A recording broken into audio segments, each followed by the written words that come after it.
Video અધૂરો રહેવાને કારણે કટ થઈ ગયો તો ફરી એકવાર જ્યાંથી આપણે અટકાતા ત્યાંથી આપણે શરૂ કરવા જઈ રહ્યા છીએ.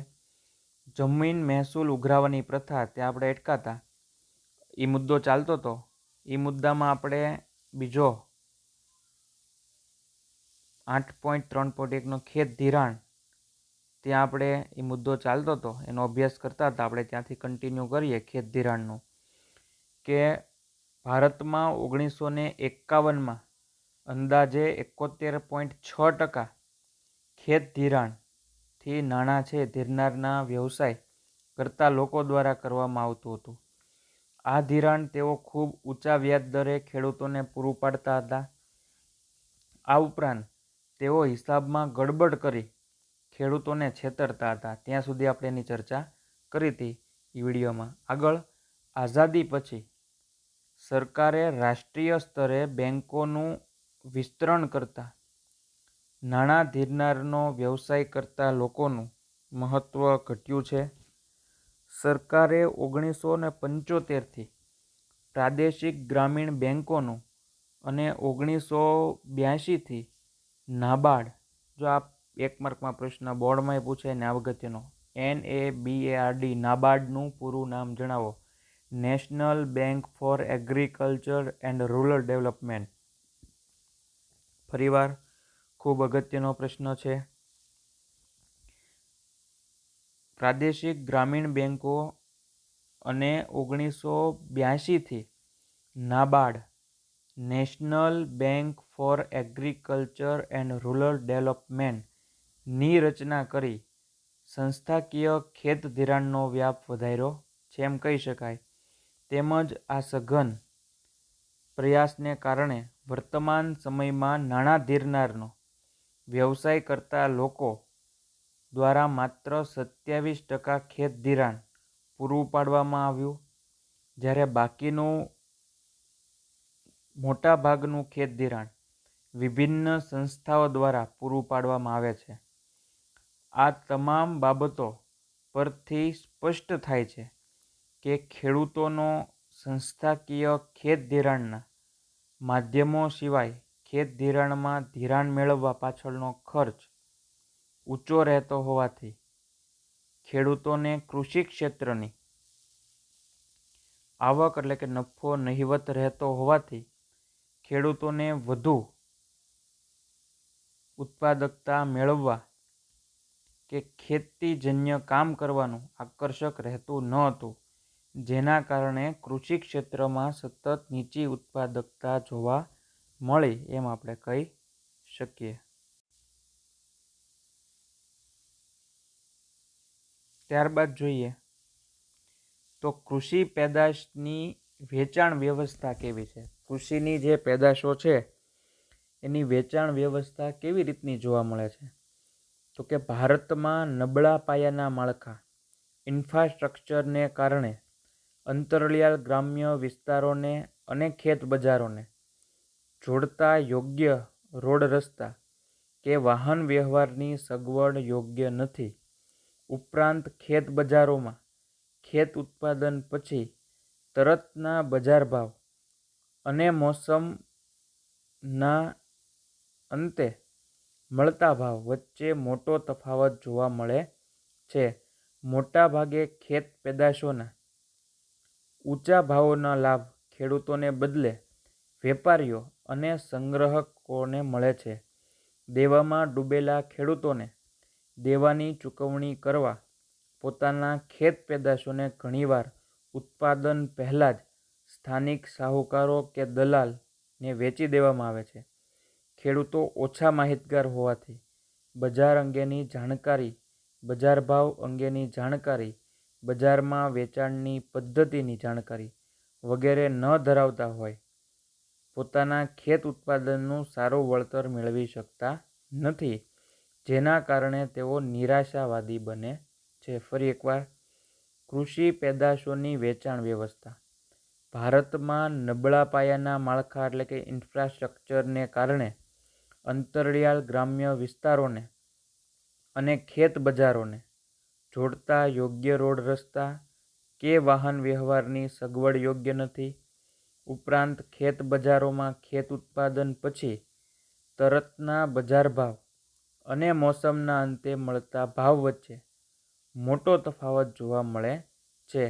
મોટા ભાગે ખેત પેદાશોના ઊંચા ભાવનો લાભ ખેડૂતોને બદલે વેપારીઓ અને સંગ્રહખોરોને મળે છે. દેવામાં ડૂબેલા ખેડૂતોને દેવાની ચૂકવણી કરવા પોતાના ખેત પેદાશોને ઘણીવાર ઉત્પાદન પહેલાં જ સ્થાનિક શાહુકારો કે દલાલને વેચી દેવા પડે છે. ખેડૂતો ઓછા માહિતગાર હોવાથી બજાર અંગેની જાણકારી, બજાર ભાવ અંગેની જાણકારી, બજારમાં વેચાણની પદ્ધતિની જાણકારી વગેરે ન ધરાવતા હોય પોતાના ખેત ઉત્પાદનનું સારું વળતર મેળવી શકતા નથી, જેના કારણે તેઓ નિરાશાવાદી બને છે એમ કહી શકાય. ગ્રામીણ સમાજ વ્યવસ્થા કેવી રીતના કામ કરે છે એના વિશે માહિતી મેળવીએ. ગ્રામીણ સમાજ વ્યવસ્થા, ગ્રામ્ય વિસ્તારમાં એની સમાજ વ્યવસ્થા કેવી જોવા મળે?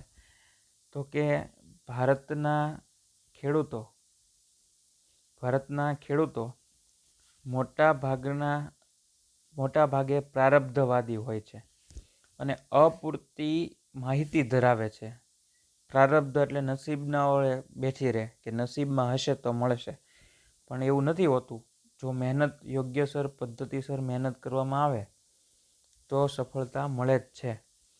તો ભારતના ખેડૂતો છે એ મોટા ભાગે પ્રારબ્ધવાદી અને અપૂરતી માહિતી ધરાવે છે.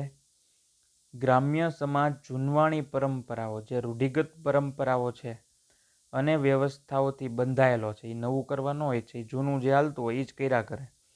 આમ તેઓ મૂળભૂત રીતે પ્રારબ્ધવાદી હોય. ઈશ્વર આપેલ સમસ્યાઓ અથવા અભાવપણાનો સ્વીકાર કરી લે છે, જેથી તેઓ પોતાના જીવન નિર્વાહ એટલે કે જીવન ચલાવવા માટે પૂરતી ખેતી કરીને સંતોષિત રહે. પોતાનું જીવન ચાલે એટલી જ ખેતી કરે, બીજું કાંઈ કરે નહીં.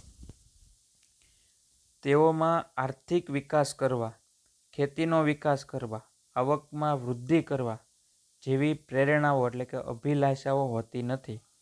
તેના કારણે ગ્રામ્ય અર્થતંત્રોનું કેન્દ્ર એવું કૃષિ ક્ષેત્ર નીચી ઉત્પાદકતા ધરાવે છે એમ કહી શકાય. તો આપણે ગ્રામીણ સમાજ વ્યવસ્થા જોઈ. ત્યારબાદ ટેકનોલોજીકલ પરિબળો. આ ટેકનોલોજીકલ પરિબળો છે એ પણ એને અસર કરતા હોય છે. તો કયા કયા ટેકનોલોજીકલ પરિબળો અસર કરે એ જોઈએ આપણે.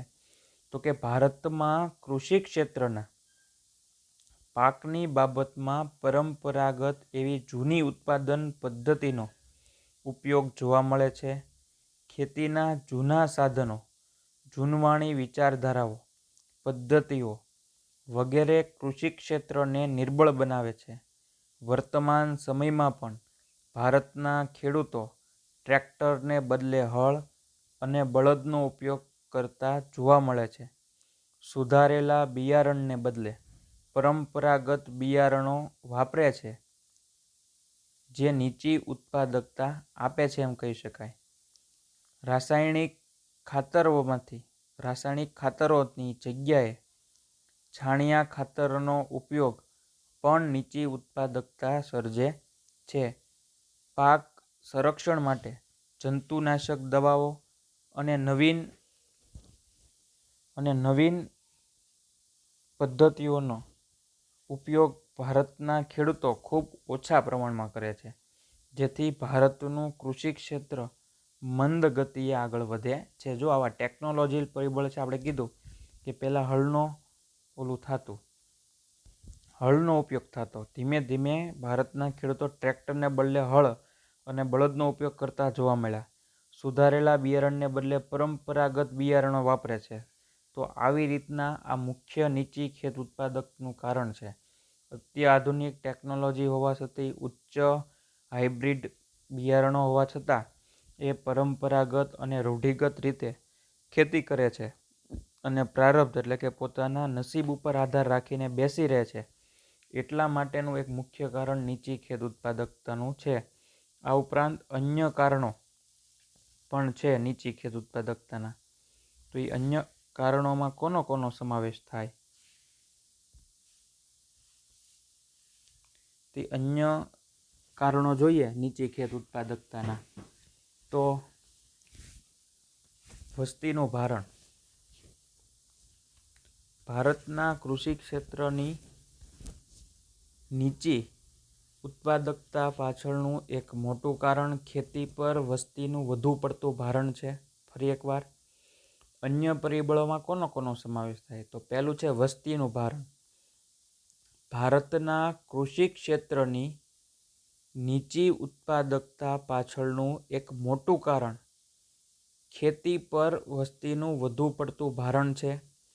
કૃષિ ક્ષેત્ર પર વસ્તીના વધુ પડતા ભારણને કૃષિ ક્ષેત્ર પર રોજગારી માટે નભતા લોકોના પ્રમાણને આધારે સમજી શકાય છે. ભારતની આઝાદી સમયે ભારતના 72% લોકો ખેતી ક્ષેત્રમાંથી રોજગારી મેળવતા હતા. આ ટકાવારી વર્ષ 2001-2માં ઘટીને 58% થઈ, જ્યારે 2013-14માં ખેતી ક્ષેત્રમાં રોજગારી મેળવતી વસ્તીનું પ્રમાણ 49% નોંધવામાં આવ્યું. આમ ખેતી ક્ષેત્ર પર રોજગારીનું ભારણ ઘટ્યું હોવા છતાં તે અન્ય ક્ષેત્રો કરતાં ખૂબ વધુ છે અને વિદેશોની તુલનામાં ખૂબ ઊંચું જણાય છે.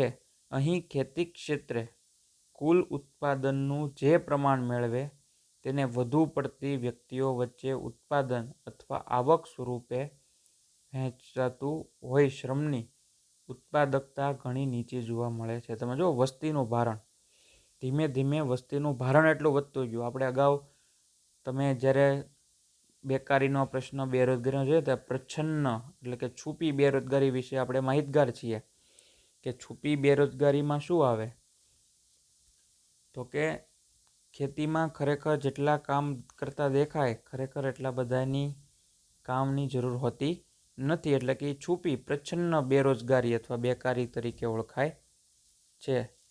ત્યારબાદ જોઈએ તો આર્થિક યોજનાઓનો અભાવ એ આપણને જોવા મળે. આર્થિક યોજનાઓનો અભાવ એ જોવા જઈએ તો આર્થિક આયોજનનો અભાવ અથવા આર્થિક યોજનાઓનો અભાવ, તો કે ભારત સરકારે પ્રથમ પંચવર્ષીય યોજના બૃહદપણે ખેતી ક્ષેત્ર માટે બનાવી હતી. આપણને બધાને ખ્યાલ છે પ્રથમ પંચવર્ષીય જે યોજના હતી એના પાયામાં જો કોઈ હોય અથવા જેની ઉપર ધ્યાન કેન્દ્રિત કર્યું હોય તો એ ખેતી હતી. પરંતુ બીજી પંચવર્ષીય યોજના 1956થી ભારતનું આર્થિક આયોજન ઉદ્યોગો ક્ષેત્રે કેન્દ્રિત બન્યું. બીજી પંચવર્ષીય યોજના જ્યારે 1956માં મુકાણી ત્યારે ખેતી ક્ષેત્રને નજરઅંદાજ કરીને ઉદ્યોગ ક્ષેત્ર ઉપર ધ્યાન કેન્દ્રિત કરવામાં આવ્યું. આમ ભારત સરકાર ઉદ્યોગના વિકાસ પાછળ જેટલા પ્રયત્નો, સમય, ફાળવણી, ખર્ચ કરે છે તેટલું પ્રદાન તેણે ખેતી ક્ષેત્રને આપેલ નથી.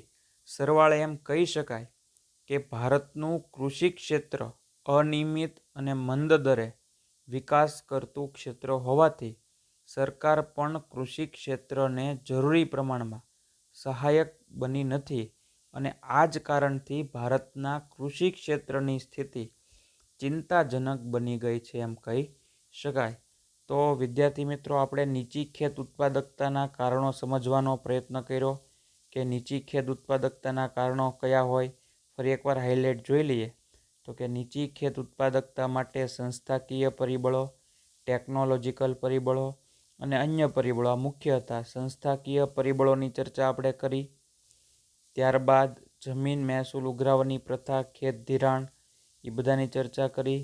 કૃષિ પેદાશની વેચાણ વ્યવસ્થા, ગ્રામીણ સમાજ વ્યવસ્થા, ટેકનોલોજીકલ પરિબળોમાં અત્યારના ટ્રેક્ટર, હાઇબ્રિડ બિયારણો હોવા છતાં જૂનવાણી વિચારધારા, પદ્ધતિઓ અને પ્રારબ્ધવાદી ખેડૂત હોવાને કારણે નીચી ખેત ઉત્પાદકતા રહી.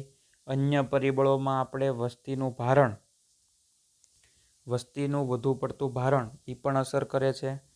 આર્થિક આયોજનનો અભાવ જે હતો, કારણ કે પહેલી પ્રથમ પંચવર્ષીય યોજના જે હતી એ પ્રથમ પંચવર્ષીય યોજનામાં ખેતી ક્ષેત્રને મહત્વ આપવામાં આવ્યું, પરંતુ જ્યારે બીજી પંચવર્ષીય યોજનાનો અમલ થયો ત્યારે ઉદ્યોગ ક્ષેત્રને ધ્યાન કેન્દ્રિત કરવામાં આવ્યું અને ઉદ્યોગો કેન્દ્રિત બન્યું.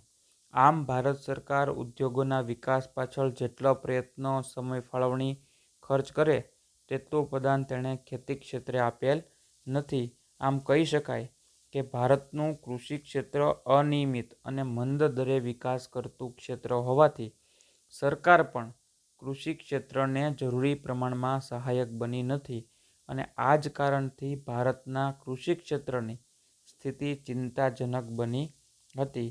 હવે પછીના વિડીયો લેક્ચરમાં જ્યારે મળશું ત્યારે આપણે ધોરણ 12 અર્થશાસ્ત્રમાં ખેત ઉત્પાદકતા વધારવા માટેના ઉપાયો, આ નીચી ખેત ઉત્પાદકતાના કારણો હતા. હવે જો આપણને નીચી ખેત ઉત્પાદકતાના કારણો મળી ગયા હોય તો એના પરથી આપણે કેવી રીતના ખેત ઉત્પાદકતા વધારી શકાય એના વિશે માહિતી મેળવી શકાય. તો વિદ્યાર્થી મિત્રો, હવે પછીના વિડીયો લેક્ચરમાં મળશું ત્યારે આપણે ખેત ઉત્પાદકતા વધારવા માટેના ઉપાયો એની ચર્ચા કરશું. આભાર.